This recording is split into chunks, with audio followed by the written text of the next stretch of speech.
le temps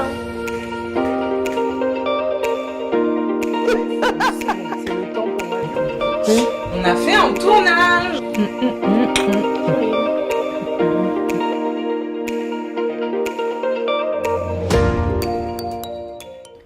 Bonjour à tous, bienvenue sur Confidentiel. Aujourd'hui, nous sommes le 1er mai. Le 1er mai, c'est la fête du travail.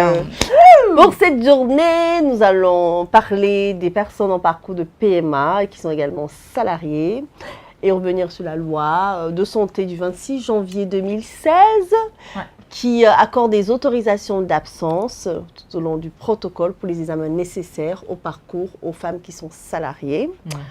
Également pour leurs conjoints, également s'ils sont également salariés, des autorisations d'absence, conjoints mariés, pacsés ou vivant maritalement, pour toutes les d'absence. Et un point important, l'autorisation d'absence ne diminue pas la rémunération du salarié.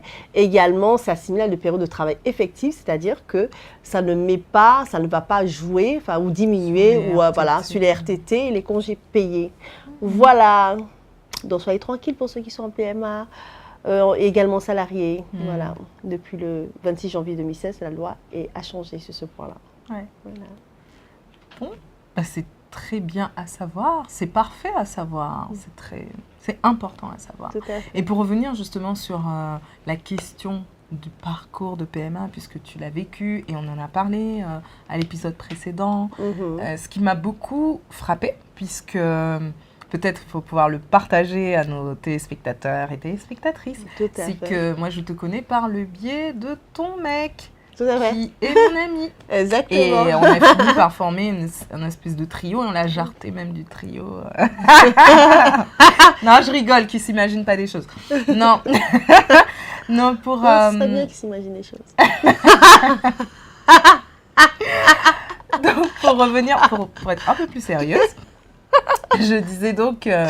ce qui m'a frappée, en fait, que nous avons commencé à interagir ensemble, c'est la liberté, en fait, que tu prends de parler de ton infertilité. Tu es noire, tu es infertile, tu es en couple. Et on sait à quel point l'infertilité est tabou. Et je voulais savoir, malgré tout, c'est-à-dire que tu as cheminé, tu as entamé des thérapies, tu as décidé d'envisager une vie sans enfant, mais malgré tout, comment tu te sens par rapport au regard des gens ? Par rapport au regard des gens, en fait, au début, c'était plus compliqué, en fait, le début, et effectivement, les questions me faisaient beaucoup plus mal, en fait. De quel genre, par exemple ? Des questions du genre, pourquoi tu es obligé de parler de ton infertilité, les gens sont obligés de savoir ça et tout, c'est vraiment ça. En plus, il faut te cacher. Il faut se cacher, en fait, c'est ça. Et également, de la part effectivement de maman, c'était tu as voulu toujours te consacrer à ta carrière. C'est aussi une raison pour laquelle finalement tu étais infertile. Donc voilà, on voit bien qu'il n'y a pas de corrélation. Du tout, aucune. Mais je pense que c'est la souffrance. Voilà. La souffrance aussi peut nous rendre vraiment méchants et nous faire dire n'importe quoi. En fait, et aussi il y a ce truc-là, c'est par exemple, on va rarement demander à une femme en fait où en es-tu dans ton accomplissement personnel, professionnel et tout ça. C'est t'as pas encore d'enfant en fait. C'est vraiment ça. C'est que finalement tout le monde s'occupe de ton vagin et de ton utérus en fait. Oui, c'est très important. Tout le monde est concerné. La société se sent investie d'ausculter l'état de ton utérus. C'est très important, pas celui de ton vagin, parce que le vagin c'est le plaisir. Exactement. Mais l'utérus c'est la procréation. Exactement. Et la société est quand même, je veux dire, on n'envisage pas une société sans procréation.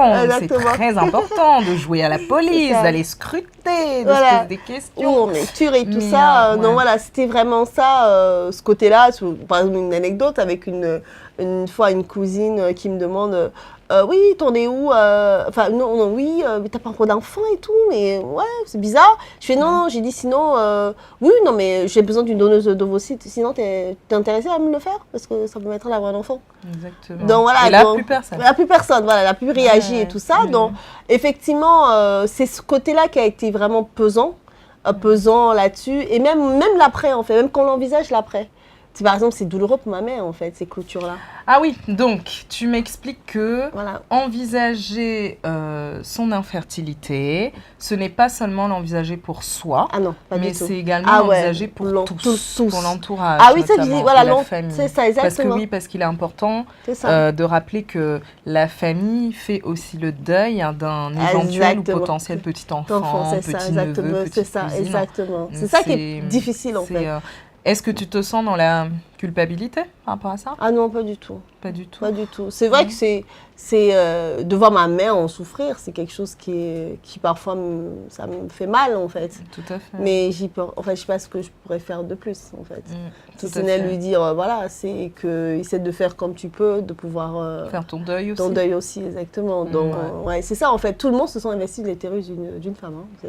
Ah oui, c'est. Je pense que quand on est dans le cadre d'un échec à la procréation, à ce moment-là, oui, on réalise assez rapidement que les gens se sentent investis tout à fait. de te donner des bons conseils, de te suggérer tel médecin, tel traitement. Alors que bon, il y a quand même 70 causes. Hein, il faudrait qu'on le rappelle à nouveau. 70.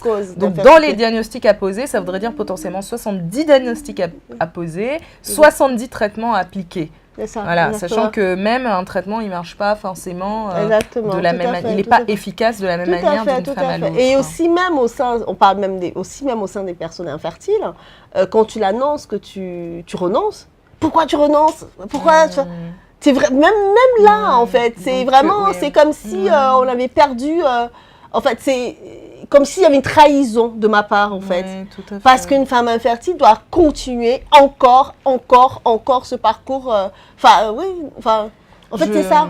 C'est qu'en fait, tout le monde se sent investi de ton utérus. Même les personnes, l'entourage, qui va vivre difficilement le deuil. Même les personnes infertiles qui sont dans le parcours, qui limite, c'est la trahison. Parce que c'est limite... oui, le côté condescendant, oui, tu veux dire quoi? Que nana, que... Après, la douleur se gère... en fait, c'est limite de soi à soi, quoi. Voilà, oui, c'est pour dire, oui, on n'est pas... Oui, ça veut dire que nous, on est capable, en fait, de le faire, qu'on est... En fait, finalement, voilà, ça projette le fait que d'avoir renoncé, ça renvoie quelque chose chez elle, et du coup, elle me renvoie des trucs, tu sais, la trahison, je dis, ouais, non, mais c'est... Enfin, chacun a ce parcours, il est personnel. Moi, effectivement, c'était plus possible pour moi, vivre ça. Voilà, c'est vraiment ça, en fait. Donc, tout le monde se sent investi, vraiment. C'est tout ce que je pourrais dire. Dans tous les cas, de ce que moi j'entends, c'est que vis-à-vis du regard des gens, tu t'es progressivement détaché. Tout à fait. Maintenant, tu as quand même conscience que ça reste une douleur familiale. À gérer et que les parents ont un peu de mal à gérer ça, donc c'est beaucoup douloureux pour eux. Mais et puis aussi, même si tu sens bien que tu n'as plus de compte à rendre à personne, il n'en demeure pas moins, comme tu le disais, tu es quand même cataloguée femme infertile et de fait, tu es censée avoir une certaine attitude. On attend de toi une certaine attitude. Ah oui, c'est ça. Et je pense que ça peut être pesant. Ah oui, exactement, parce qu'en fait, je ne cale pas ce qu'on attend de la femme infertile. Encore une femme journaliste qui m'a contactée, effectivement, pour en parler de ce sujet-là. Moi, j'ai dit oui, déjà, je me positionne en tant que féministe et infertile, mais quand on parle de la loi de révision de la loi de bioéthique, qui sera effectivement en débat au mois de juin à l'Assemblée nationale, effectivement, intéressez-vous à ça, effectivement, c'est assez intéressant, notamment ce qui va se jouer, notamment sur la procréation. Voilà, elle me dit, oui, vous êtes en parcours. Je dis non, je ne suis plus en fait en parcours. Moi, je suis dans un autre positionnement aujourd'hui. J'ai accepté une vie sans enfant. Effectivement, dans le positionnement, moi, je suis plutôt dans le positionnement en fait de ce que c'est que la procréation dans ce combat féministe. En fait, vraiment, je m'inscris là-dedans aujourd'hui.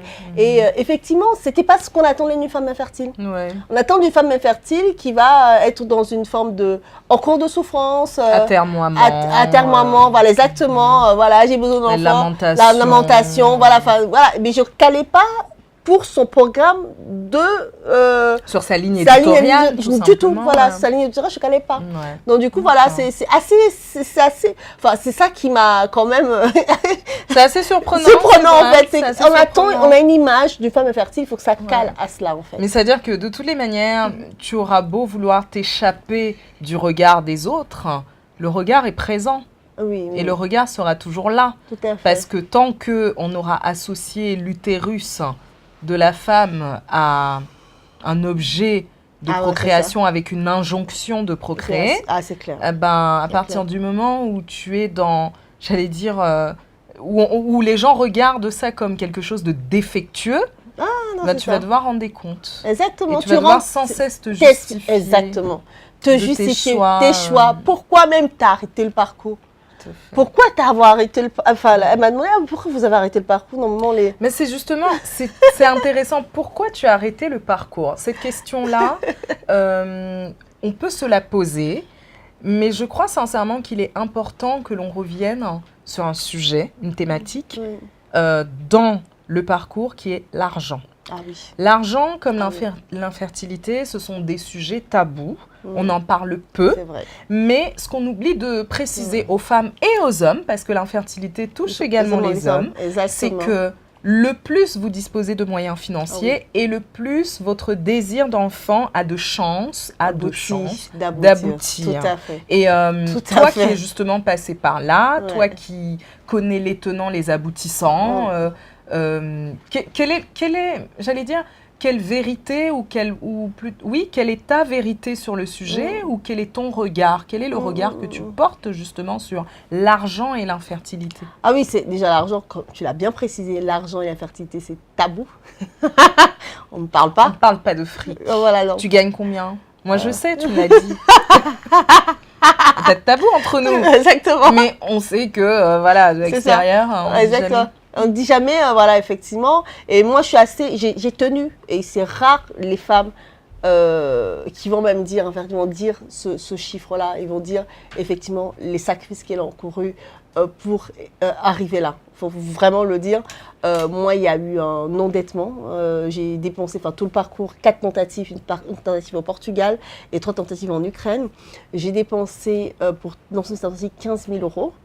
Voilà, exactement. 8 000 euros, 7 000 euros d'épargne personnelle et le reste, 8 000 euros en crédit. Donc, il faut le dire.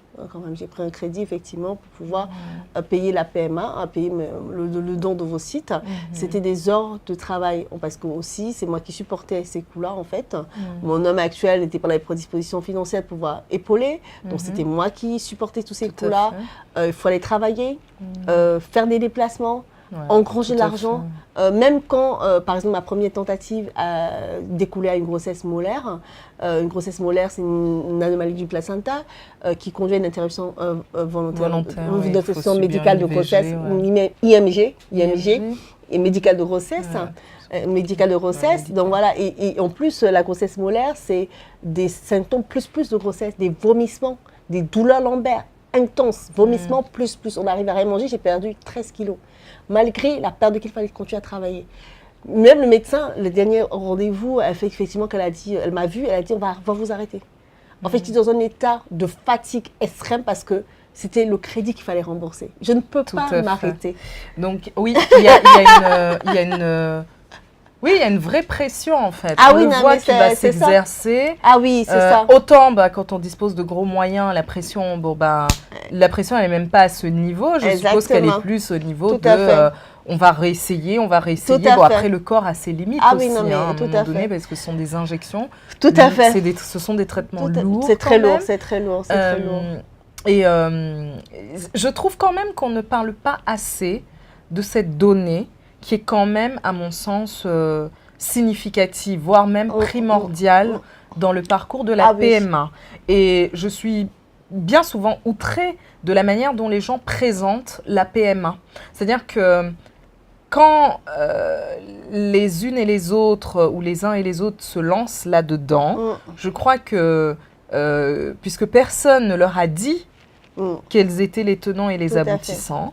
Lorsqu'ils se retrouvent en fait avec une première tentative, parce que c'est quand même comme une espèce de drogue. On commence, on se dit, il peut y avoir de l'espoir. Exactement, c'est ça. On commence à la première, on va dépenser quoi, à peu près 3 000 balles 4 500 €, je sais pas. Le don d'ovocytes, c'est beaucoup plus que ça. Ah oui, mais partons par exemple, si on prend le cas d'une FIV sans don d'ovocytes. Sans don d'ovocytes. Une FIV sans don d'ovocytes. En France, effectivement, c'est pris en charge par la sécurité sociale lorsqu'on est en couple hétérosexuels. Bien précisé. La PMA n'est ouverte que pour les couples hétérosexuels justifiant d'une vie maritale ou conjugale. Voilà. Et, tout à fait. Ayant fait l'ensemble des examens pour indiquer. Voilà, et c'est ça que je cherchais, comme on l'avait précisé au dernier épisode. Exactement. Important que la cause de l'infertilité ait été clairement identifiée. Autrement dit, vous allez à l'étranger ou, mais en tout cas en France. Non. Voilà. C'est ça, tout à fait. Exactement. En fait, en France, c'est pris en charge. À l'étranger, qui était mon cas, effectivement. À l'étranger, on tourne en moyenne à 5 000 euros. Quand même. Ah oui, quand même. En moyenne, on 5 000 euros. Et moi, je suis partie au Portugal, j'ai dépensé tout le voyage et tout ça, à peu près 6 700.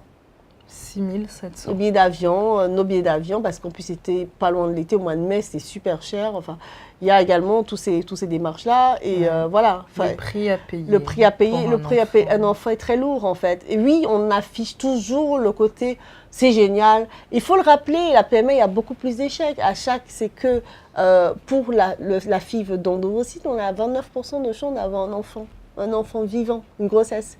Donc, quand on dépense 6 000 euros, enfin, moi, ça a été tout au long 15 000 euros, pour 29% de chance, on se pose des questions. Effectivement, aujourd'hui, après on ne sait rien, à Potion, c'est beaucoup de choses. Moi, à Potion, je n'aurais pas fait ça. Je n'aurais pas fait la PMA. Oui, mais parce que tu ne détenais pas les éléments. Exactement.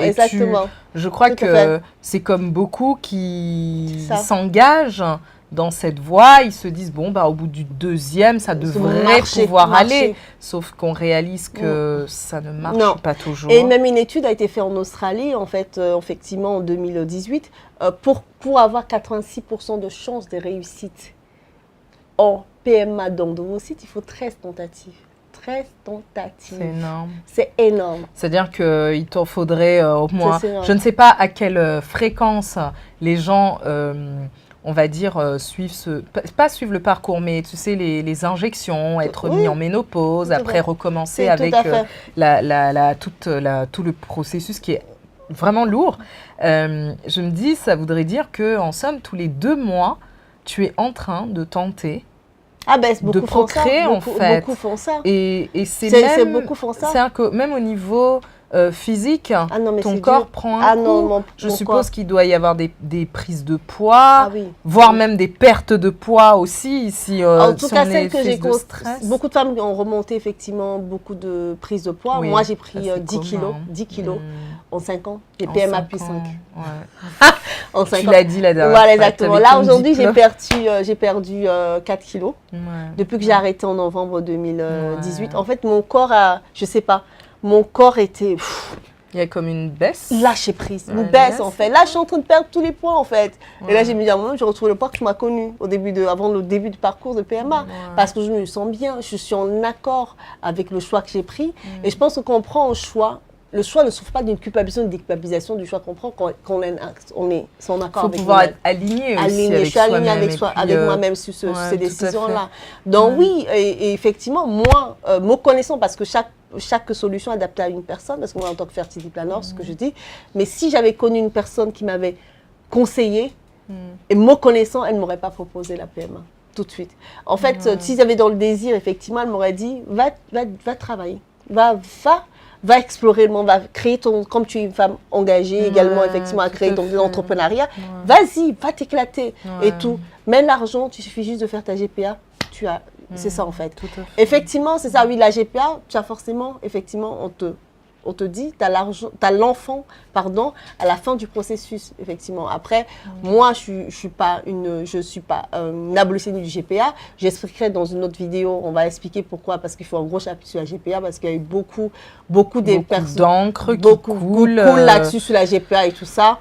Voilà, donc moi, j'aurais fait, effectivement, la GPA. Et ensuite, mais je n'aurais même pas fait maintenant, j'aurais fait à l'âge dans les 40 ans. Voilà, moi, je serais dans cette démarche-là, en fait. Aujourd'hui, avec les données que j'ai, je n'aurais pas fait la PMA. Je ne me serais pas embarquée dans des fiches d'endométriose, dépenser 15 000 euros, me tuer la santé, fait surveiller tous ces problématiques à mon corps. Je n'aurais pas fait, moi, personnellement. Je n'aurais pas fait. Aujourd'hui, si j'avais eu toutes ces données, en fait. Je pense, donc, je suis en train de repasser en boucle tout ce que tout ce que tu m'as partagé, tout ce que tu nous as partagé. Et en fait, j'en arrive à la conclusion que l'infertilité t'a affranchi. C'est-à-dire de carcan. C'est ce qui t'a permis même à la rigueur de te déployer autrement. Ah oui.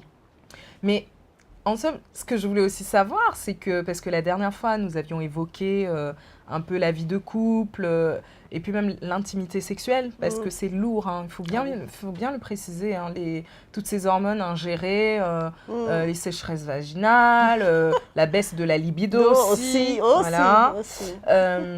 Comment justement, j'allais dire vraiment côté, là je parle vraiment de l'intimité sexuelle, comment est-ce que l'infertilité t'a permis de repenser ton couple au niveau de son intimité sexuelle? Oui, tu fais bien le préciser, un point important. Là, j'avais dit, il y a effectivement un traitement mono, il y a également la tension liée à l'argent, parce que ça aussi, c'est un point effectivement qui peut jouer effectivement sur la baisse de libido. Surtout que moi, oh oui, l'argent, je fais gaffe. Oui, tu as raison. C'est pas moi qui vais dire non.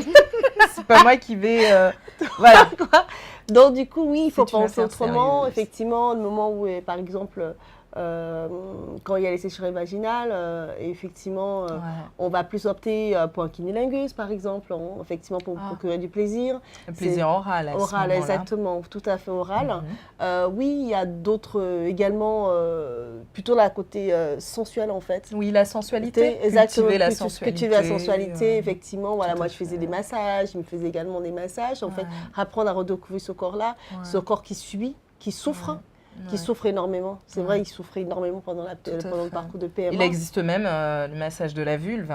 Ça s'apprend. Mais... Ah, ça, je ne savais pas. Ouais, le massage de la vulve. Ah, d'accord, ok. Ah, bah tiens, ce sera l'occasion de... ouais, ce sera l'occasion d'un atelier. De l'atelier, tout à fait. Voilà, Woman Yours, un apéro sexo, on va en parler. Tout à fait. Comme je suis feignant, qui masse? C'est lui, quand même. Oui, il peut. Même je peux faire mon automassage tu peux faire un automassage. Ah, cool. Ah ouais, super. Vulve, ah ouais, comme ça. Prochain atelier, ouais. Donc voilà, il y a également effectivement, les sextines. Tu m'as fait un atelier particulier. Oui, ça je m'en souviens. Voilà. Ça fait partie en fait d'investir, parce que ce que tu évoques, c'est que dans ton couple, vous finissez par investir votre sensualité et à cultiver un certain érotisme. Et le sexting, en fait, c'est l'art des sextos, tout simplement, et qui permet aussi de vivre autrement sa libido. C'est ça, exactement. Et aussi, il y avait ce qu'il faisait également, et il ne le fait plus aujourd'hui, c'est beaucoup de mots avec beaucoup de tendresse, effectivement, qui effectivement apaisaient parfois les tensions que je vivais, en fait, à la fois, comme je dis, financière, la difficulté du parcours et parfois même le fait qu'il ne comprenait pas tout ce que je vivais, tout ce qui passait, parce que je ne l'exprimais pas aussi bien, c'est que ce n'était pas aussi facile pour le comprendre. Donc, parce que j'étais, quand tu parles qu'avec, lorsqu'on s'exprime, on est enveloppé que des émotions, je ne sais même pas si c'est fluide, en fait, parce que... Voilà. Tout dépendra aussi du recul qu'on a sur soi. Sur soi, tout à fait, exactement. On est saisi par les émotions. Exactement, c'est ça. Et puis, tout dépend aussi de la manière dont l'autre le reçoit. Tout à fait. Il y a des gens qui parviennent plus aisément que d'autres à gérer les émotions, et puis d'autres qui ont un petit peu plus de mal. J'avais beaucoup de mal. Après, on est un peu acculé aussi quand on est face à... Mais ça redonne... Je trouve juste merveilleux, parce que ça redonne... de l'espoir aussi à celles et à ceux qui sont dans le parcours. Ça leur permet de se dire qu'il est possible, malgré tout, de vivre sa sexualité et son intimité sexuelle autrement que par un coït. Ah oui. Parfois, on ne peut pas faire le coït. Parfois, on ne peut pas. Donc, ça, ici, une anecdote, ça c'est très, très, très important, parce qu'il y a les périodes, effectivement, d'abstinence, quand il doit faire des examens des spermogrammes et spermocytogrammes pour l'homme. Ça, c'est super marrant, parce qu'il ne faut pas que je l'excite. Du coup, ça me faisait marrer. Je suis vache, de l'exciter, Sympa. Ça, je comprends. Donc, c'était lui de pas bonder, tu sais. Sauf que comment tu gères ça? comment... Parce qu'il est vrai que le système érectile n'est pas fonction de l'homme. C'est-à-dire qu'on ne décide pas Exactement. de bander. Donc j'imagine... Ouais, c'est ça. c'est quand même- C'était marrant. Moi, ça m'aurait pas fait rire. Oui, je sais. Écoute, mais tout ça pour dire que il y a, Voilà, c'est-à-dire c'était les qu'il moments peut de- en ressortir de belles choses malgré tout. Ouais. On peut avoir un couple aussi parce que autant justement ce parcours éprouvant peut, comment dire, faire imploser le couple, Oui. autant il est aussi possible pour un couple de se Retrouver. redécouvrir, Exactement. de Différemment. bah oui, et puis de vivre son intimité Exactement. sexuelle. Tout à fait. Et même, oui, ces rapports sexuels de manière différente. On devient plus ingénieux, plus imaginatif, Exact, je suppose, exact, plus créatif. exactement. Enfin, on devient, je parle comme si, non.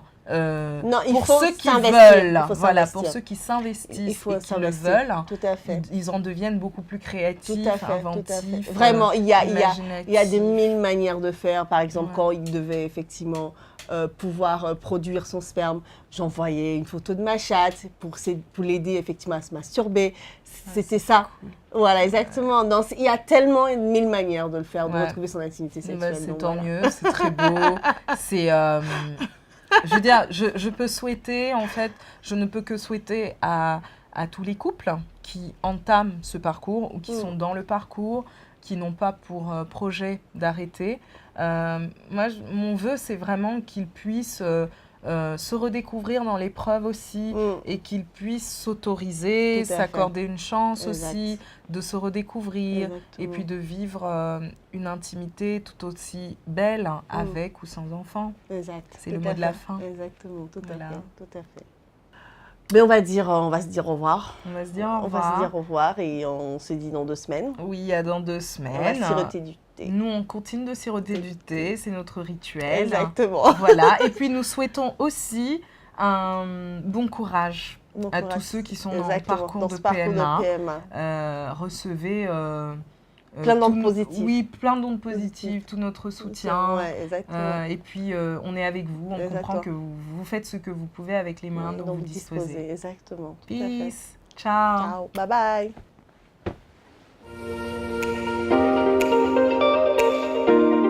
Yes.